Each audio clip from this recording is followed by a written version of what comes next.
Imagine waking up one day and realizing that every action you've ever taken, every word you've ever spoken, and even the thoughts you've quietly entertained in the privacy of your own mind might not belong to the past at all, but instead linger like invisible echoes shaping the present moment. You're living right now a moment that feels like it belongs to you, yet also seems scripted by forces you cannot quite name. And then the paradox dawns.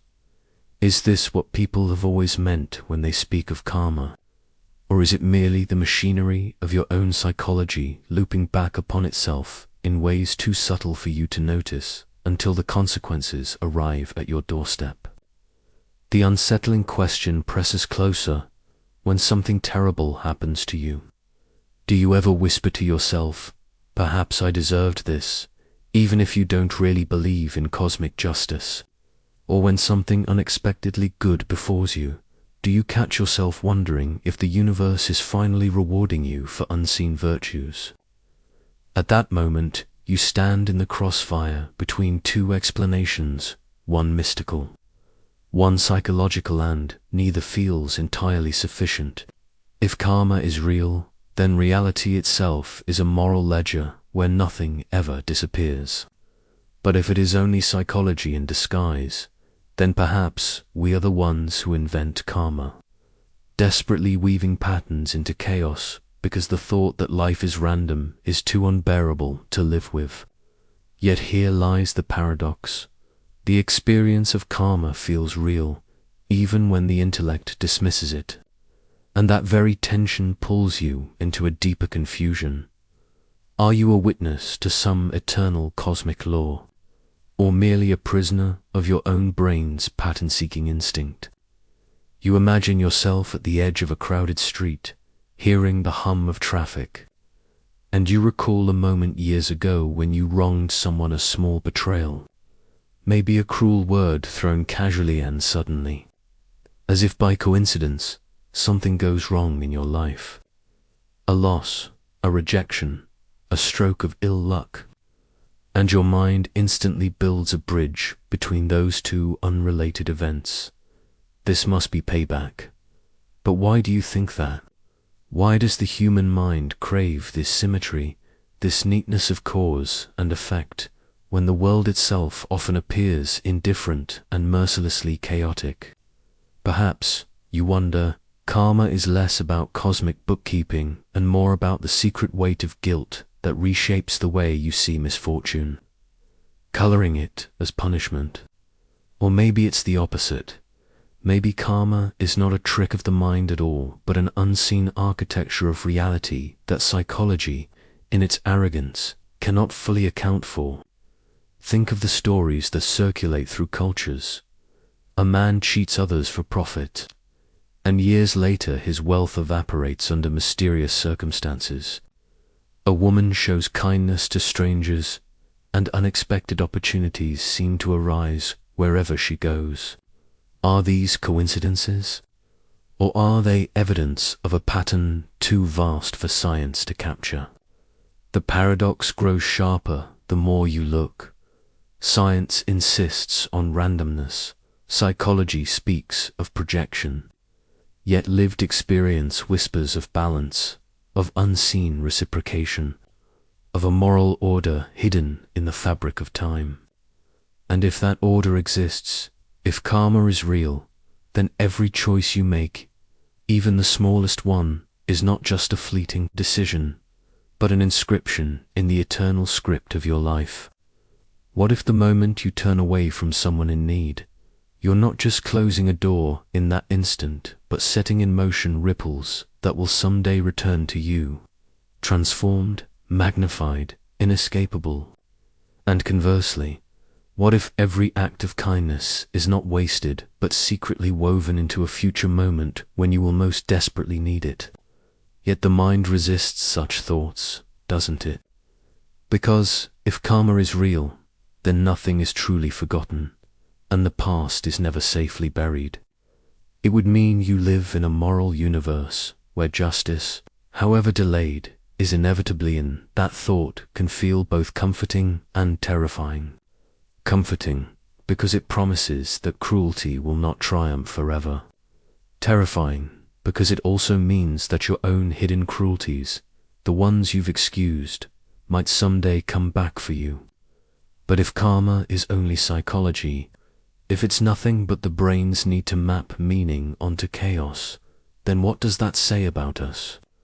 That we are storytellers trapped in our own fictions, unable to bear the thought that suffering might be meaningless, or that success could be random, unearned, without moral weight. Do you see the trap? Whether karma is real or illusory, it shapes the way you live, because the mind cannot help but interpret the world in terms of balance and retribution, and so you are haunted by it either way. Perhaps this is the cruelest paradox of all. Even if karma does not exist, you are condemned to act as though it does, because your psyche demands order in a world that may offer none. So here you stand, at the threshold of a mystery. Is karma an ancient spiritual truth woven into the hidden laws of existence? Or is it simply the reflection of our deepest psychological fears and desires? The answer will not reveal itself easily, but one thing is certain: the question will not leave you alone. And that is where we must go next, into the hidden roots of this question, where psychology and philosophy entwine, where the ghosts of Jung and Nietzsche and countless unnamed ancestors whisper to us about guilt, responsibility, and the strange compulsion to believe in justice even when reality defies it. Shall we step into that hidden chamber and see why this idea has haunted humanity for millennia? It begins, perhaps, with the recognition that the human mind cannot tolerate the abyss of meaninglessness. When misfortune strikes without reason, when cruelty prospers without punishment, when kindness fades into oblivion unnoticed, something within us revolts. Some ancient mechanism insists there must be a pattern, a justice unseen.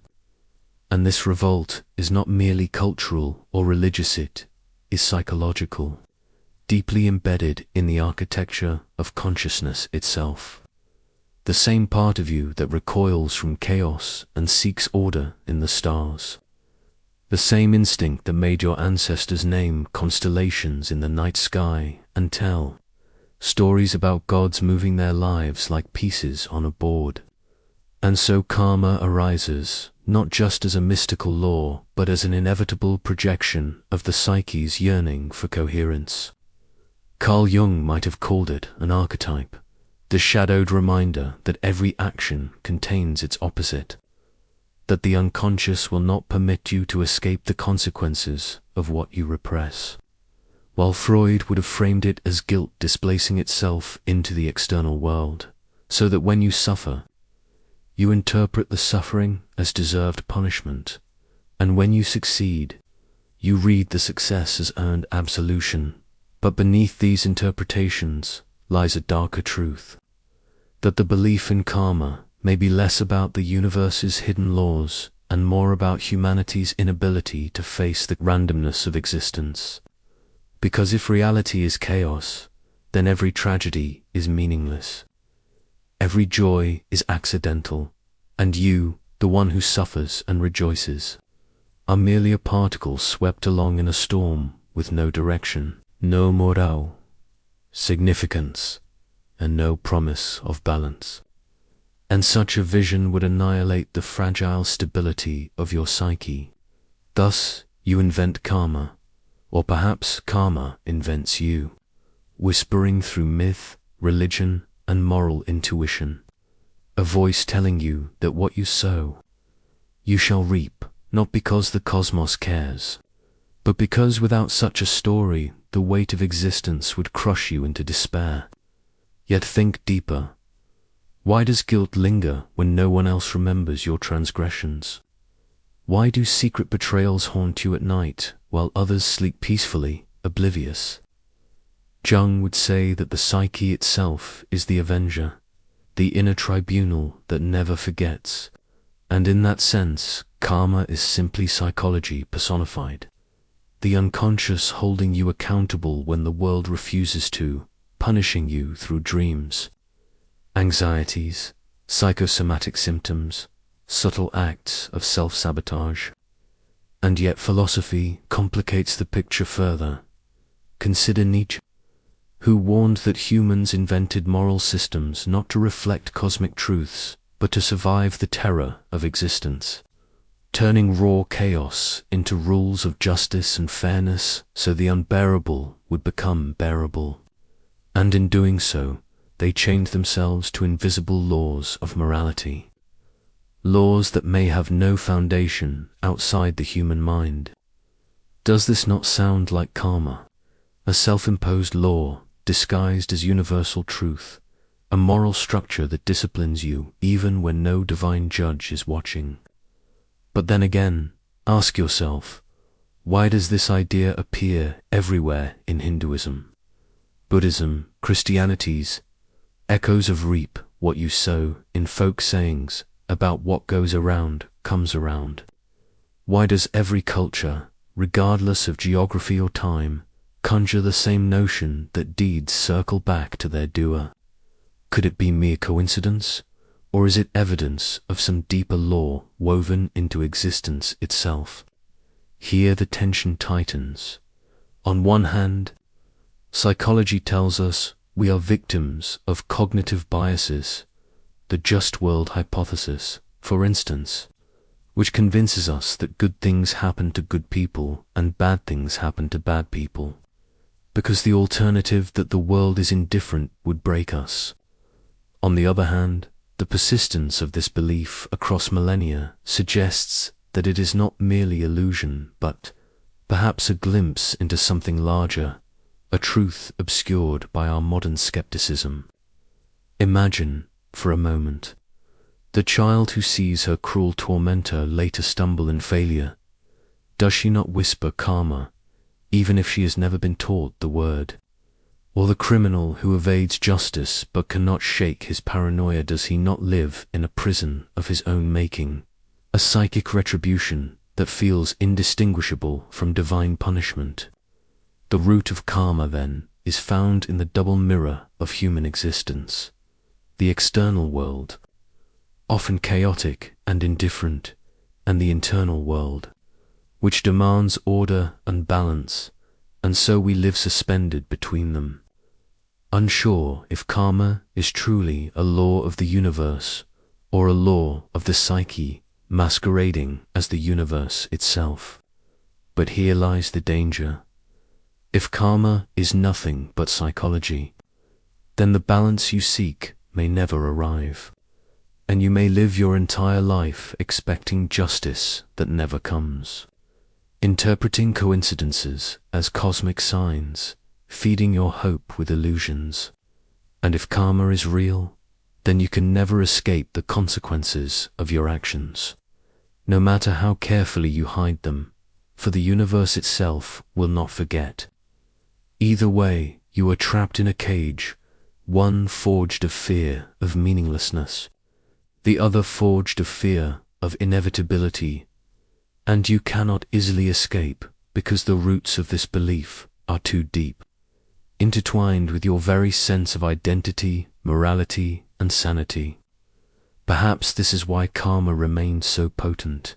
It is not merely a religious idea, but a psychological necessity, a philosophical crutch, a cultural inheritance, and maybe even a metaphysical reality. And in its ambiguity, it continues to rule you silently. But this ambiguity carries consequences, and it is those unseen consequences that shape not only your private life, but also the very structure of society. The way cultures justify suffering, the way nations tell stories of justice and revenge, the way entire civilizations construct narratives about destiny and fate, and unless you look closely at these consequences, you may never see how profoundly this belief controls you. Would you like me to continue into the next stage, where we explore the unseen consequences and how they infiltrate both personal lives and entire societies? And now the veil begins to tear, revealing the consequences that creep silently into every corner of your life. Consequences so subtle that you mistake them for natural laws rather than the invisible offspring of your own beliefs. Because whether or not karma is cosmically real, the conviction that it is real alters your behavior, sculpts your perceptions, and molds the way societies function.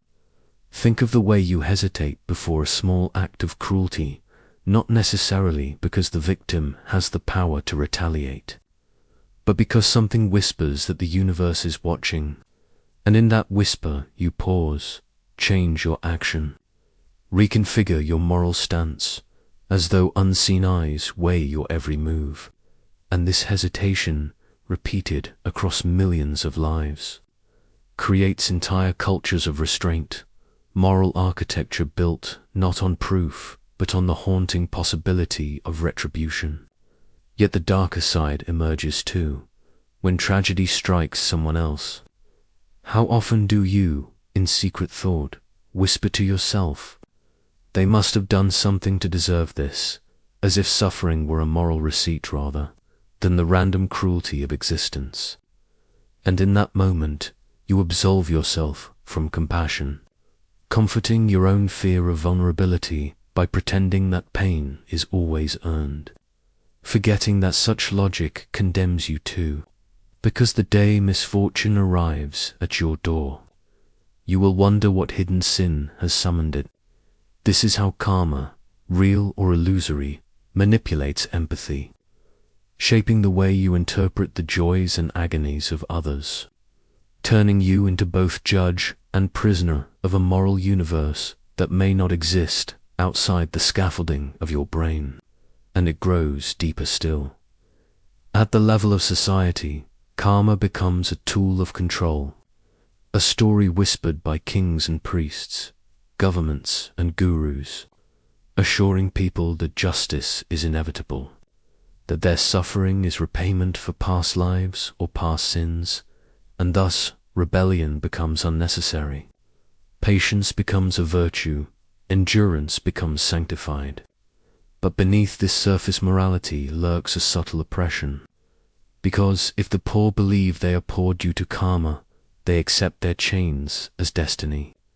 If the wounded believe their pain is karma, they forego revolution, and in this way, karma, or at least the psychology of karma, cements hierarchies, perpetuates inequality, and ensures obedience to systems that may not care for justice at all.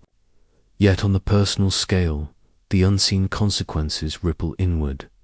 You may sabotage yourself unconsciously, believing you do not deserve happiness because of past actions, punishing yourself with missed opportunities, hesitant choices, a life half-lived. You may interpret every failure as karmic punishment, crushing your resilience, or every success as karmic reward, inflating your ego until you mistake fortune for moral superiority. Cognitive science reveals that your brain is wired for this narrative. The just world bias convinces you that events must align with moral logic. Confirmation bias ensures you notice only those moments that reinforce this belief, and selective memory edits out the dissonant counterexamples, leaving you with a curated experience of reality that feels karmic even if the data shows randomness. Thus, the unseen consequence is not just cultural or societal, but neurological. Your brain itself is a karma machine, constantly stitching cause to effect, meaning to accident, punishment to suffering, reward to joy, and through this stitching you construct a reality that feels orderly even when it is not. But what happens when this machine turns on you? When your belief in karma feeds anxiety, paranoia, and guilt so strong that you live in dread of every choice, then karma becomes less a cosmic truth and more a psychological prison, chaining you not to the universe but to the unforgiving judge within. Yet here lies the turning point, the rebellion that waits. Must you continue to live as though every action is recorded in some unseen ledger, Or can you step outside the narrative, look directly into the face of randomness, and accept that life does not owe you balance? To rebel against karma, whether real or illusories, to reclaim your agency, to act with compassion not because you fear punishment, but because you choose to endure suffering not because you believe you deserved it, but because you recognize suffering as part of the human condition shared by all. And in this rebellion lies freedom. The freedom to love without bargaining for reward, to act without calculating cosmic returns, to live not as a debtor to fate, but as a creator of meaning. And yet the deepest realization waits still, the truth that has stalked you through this entire exploration. Perhaps the dichotomy itself, karma as real versus karma as psychology's, a false prison. For what if the human psyche and the universe are not separate but reflections of the same mysterious whole? What if the law of cause and effect written in your neurons mirrors a larger rhythm woven into reality itself? What if your mind's compulsion to find justice is not illusion but participation in a deeper order that you cannot yet comprehend? In that moment, the walls collapse. Karma is not simply real or false, not merely cosmic law or cognitive bias, but a bridge between inner and outer, psyche and cosmos, self and universe. And the ultimate truth is that your actions do matter, not because a judge records them, but because every act reshapes the self who performs it. Every choice reverberates into the identity you carry forward. Every cruelty scars you as much as its victim. Every kindness enlarges you as much as the one it blesses. And so the universe responds, not through metaphysical bookkeeping, but through the transformation of consciousness itself. And as you realize this, the paradox dissolves. Karma is psychology. Psychology is karma, and together they form the invisible current shaping the way you live, suffer, and hope. So the final question is not whether karma exists, but whether you will continue to live as though you are its prisoner, or whether you will awaken to the truth that you are both the sower and the reaper, the cause and the effect, the maker of destiny and the witness of chance. And in that awakening lies the only justice you will ever find, the justice you create moment by moment, act by act, choice by choice, until your life itself becomes the answer